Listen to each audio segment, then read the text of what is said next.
Alain Durand, professeur à l'Université de Lorraine, directeur du laboratoire de chimie physique macromoléculaire. Il est situé dans les locaux de l'École nationale supérieure des industries chimiques.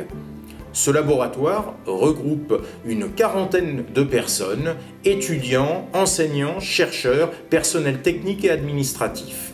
La mission du laboratoire est de développer des travaux de recherche fondamentaux en faisant progresser les connaissances dans le domaine de la chimie et de la chimie physique, des polymères et des molécules organiques de type peptides et pseudopeptides.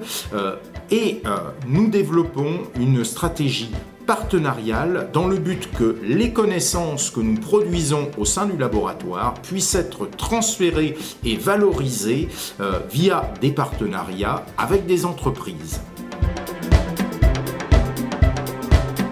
Bonjour, je m'appelle Karine Lillier-Claude, je suis ingénieure brevet au sein de la sous-direction de la valorisation de la recherche de l'Université de Lorraine. Les trois actions principales de cette sous-direction sont l'activité contractuelle, c'est-à-dire l'aide à la négociation des contrats de recherche.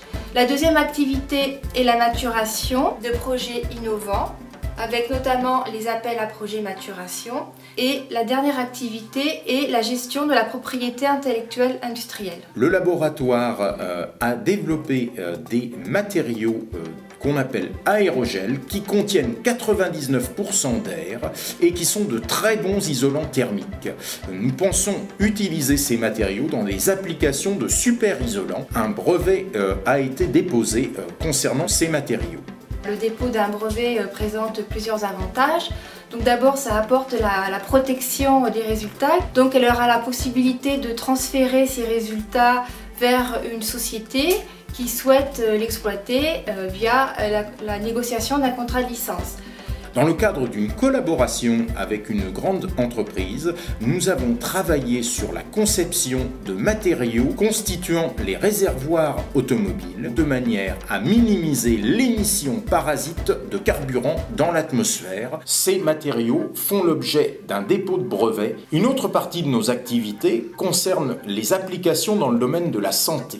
En particulier, les stratégies de vectorisation de médicaments. Un brevet peut participer à la renommée d'un laboratoire ou en tout cas peut faciliter la connaissance du laboratoire vis-à-vis de l'extérieur, car notamment les industriels font beaucoup de recherches bibliographiques via les bases brevets. Le laboratoire a fait appel au service valorisation de l'Université de Lorraine dans le cadre des appels à projets maturation. Le LCPM a pu bénéficier de 4 projets de maturation et depuis 2008, ils ont déposé 3 brevets qui ont été étendus à l'international et ils ont déposé 2 marques.